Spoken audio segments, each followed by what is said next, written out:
Les entrées de visiteurs étrangers en Russie, soit pour des raisons touristiques, professionnelles, etc., en hausse de 15% en 2025 et de 30% sur les premiers mois de 2026.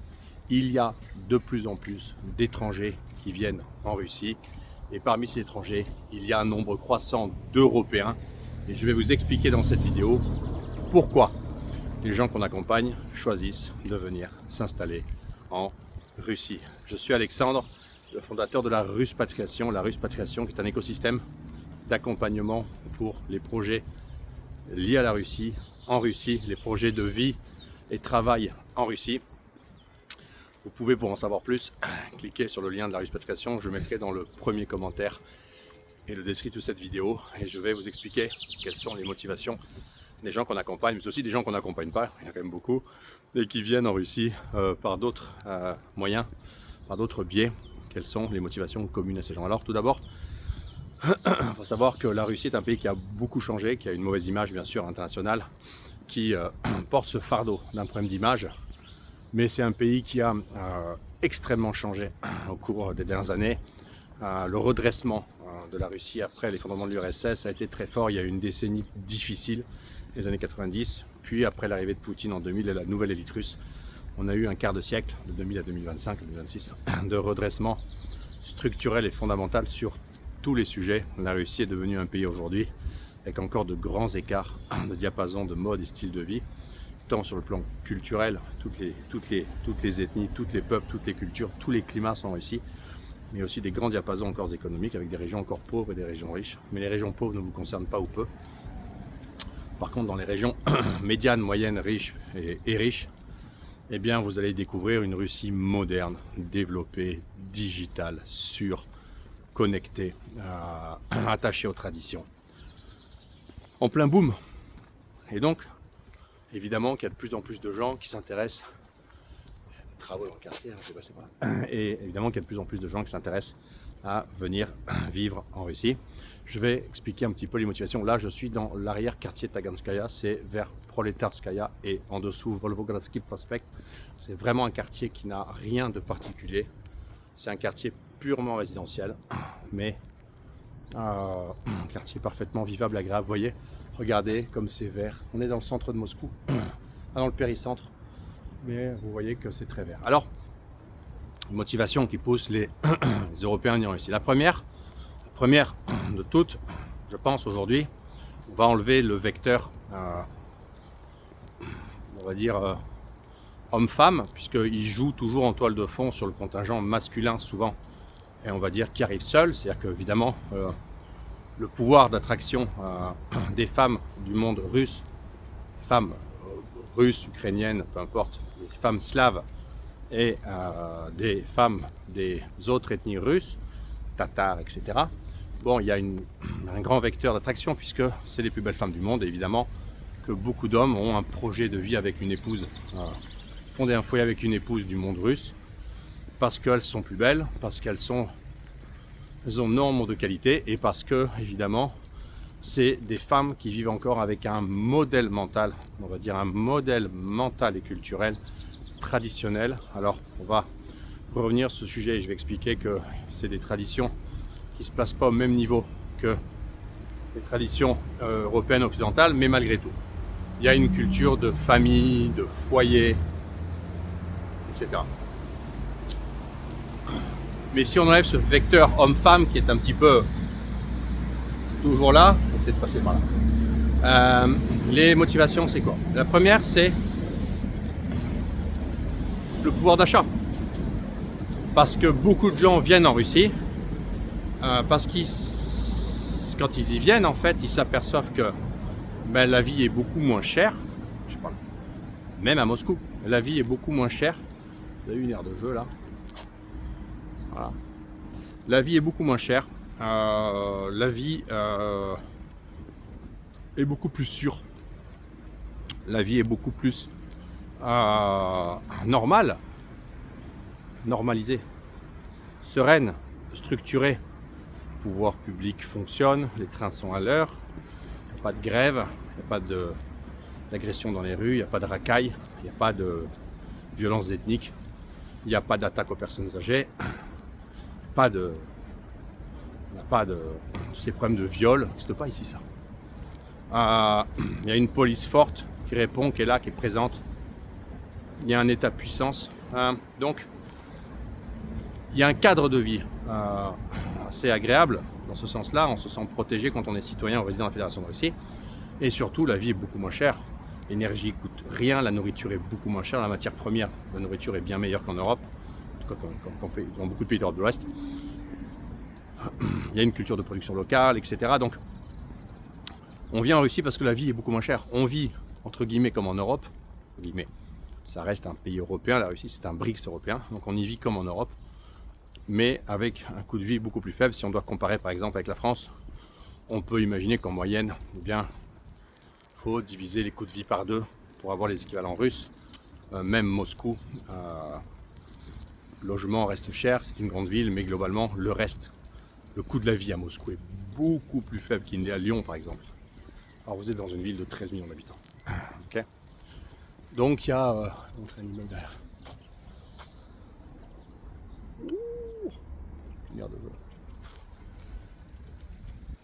Le coût de la vie.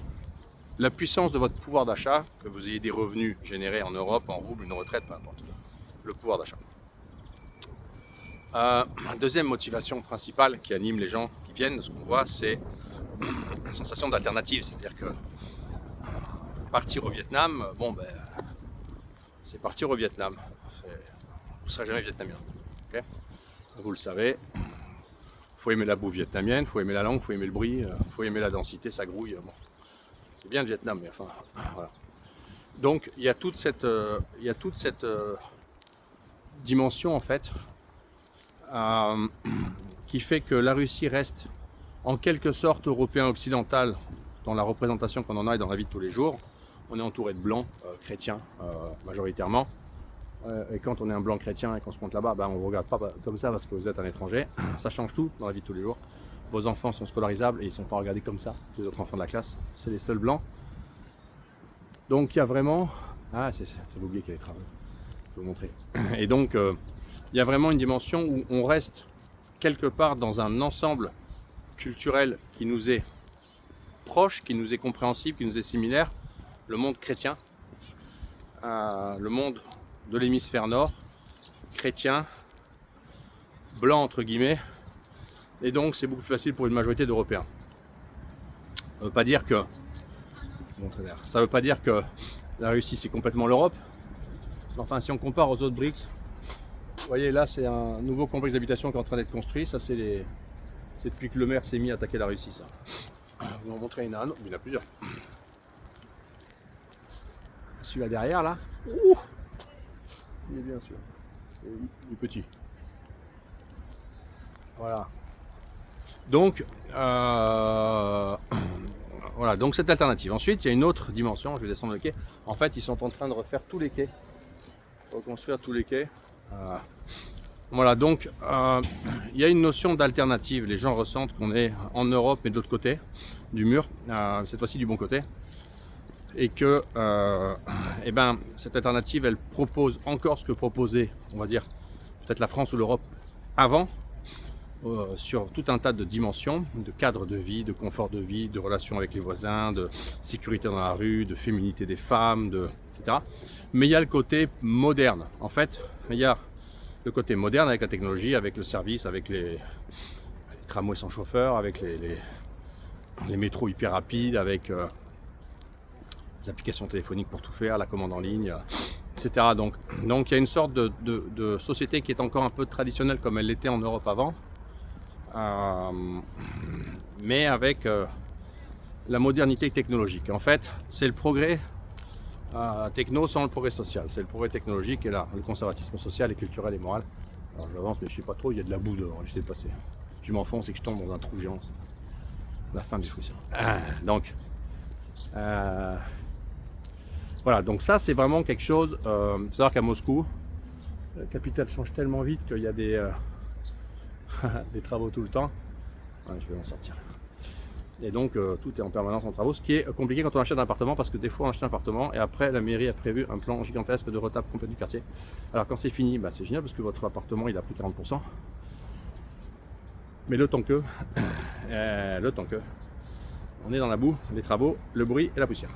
Voilà, donc l'alternative qui fait que la Russie présente ça. Après, une troisième motivation qu'ont les gens de venir, elle est vraiment idéologique. C'est-à-dire que les gens en ont plein le popotin. On appelle ça le popotin. Vous savez ce que c'est un popotin? De la dégradation sociétale, économique, morale, politique de l'Europe, de l'Occident. Ils n'y croient plus, ils sont inquiets même. Comment que ça tourne. Et ils se disent, on va se barrer en Russie parce qu'en Russie.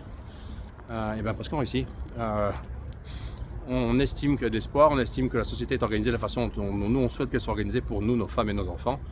Et on se sent mieux mentalement parce que dans un cadre plus cohérent. Ok. Donc ça c'est, je pense, le troisième facteur fondamental, c'est la dimension idéologique. On vient en Russie pour des raisons idéologiques parce que on adhère au modèle russe. Ok. Une autre raison, motivation, c'est en fait concerne surtout les parents. C'est la vision de l'avenir. C'est-à-dire que on m'a beaucoup surpris ça au début quand j'ai commencé à accompagner les gens, mais c'est vraiment quelque chose qui est rentré dans les esprits en Europe. C'est une sorte de crainte fondamentale dans l'avenir, une sorte de non-confiance. Et cette non-confiance se traduit par une volonté, je ne pas ça de s'enfuir, mais de se mettre à l'abri. Et de se mettre à l'abri, et de mettre à l'abri ses enfants pour la prochaine génération. C'est cette espèce de déclinisme qui s'est installé en France, notamment, qui fait qu'on ne croit plus en l'avenir. Je comprends, je plus sois, dirait le Frussien. Le Frussien plus soi, Frussois plus sien. Et donc, c'est la recherche d'une solution. Et la solution la plus accessible, territorialement, culturellement, financièrement, là où il y a les meilleurs accompagnements possibles, la respiration. C'est comme ça. Oui, c'est comme ça, vous croyez quoi? Eh bien, la Russie apparaît comme un l'arche de Noé. C'est la zone dans laquelle renaît l'espoir. L'espoir que peut-être que ici, ça ne se cassera pas la figure. Et que si ça doit se casser la figure un jour, ce sera dans 2 générations, 3 générations. Et que donc il y a le temps de voir. Vous voyez, c'est terrible d'arriver à penser ça, mais moi je rencontre des gens qui pensent comme ça en fait. Moi j'ai pas cette vision-là, parce que j'ai beaucoup plus confiance dans l'avenir de la Russie, sur au moins 2 générations, 3 générations je pense. Mais les gens en Europe ont le déclinisme maintenant comme dans le sang, terrible. Ça touche toutes les couches, et ça touche toutes les catégories socioprofessionnelles. Et je pense que même les gens qui votent Macron ne sont pas confiants dans l'avenir. Pour voter Mélenchon. Ah, mieux comme ça. Donc, voilà. Je crois que c'est les 4 grandes raisons. Alors après, des raisons plus périphériques. Il y a des gens qui aiment la culture, il y a des gens qui ont une passion de la langue, il y a des gens qui ont des passions climatiques, qui veulent habiter à Sochi, qui veulent habiter dans le Grand Nord russe.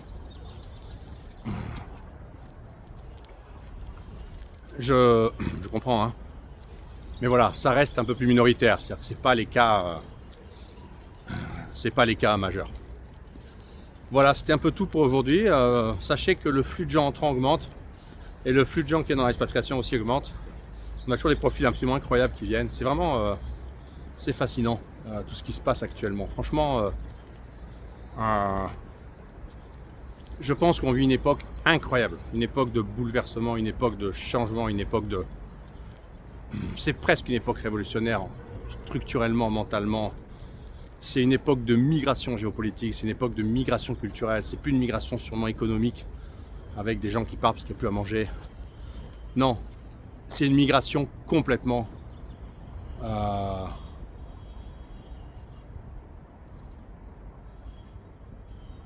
C'est une migration complètement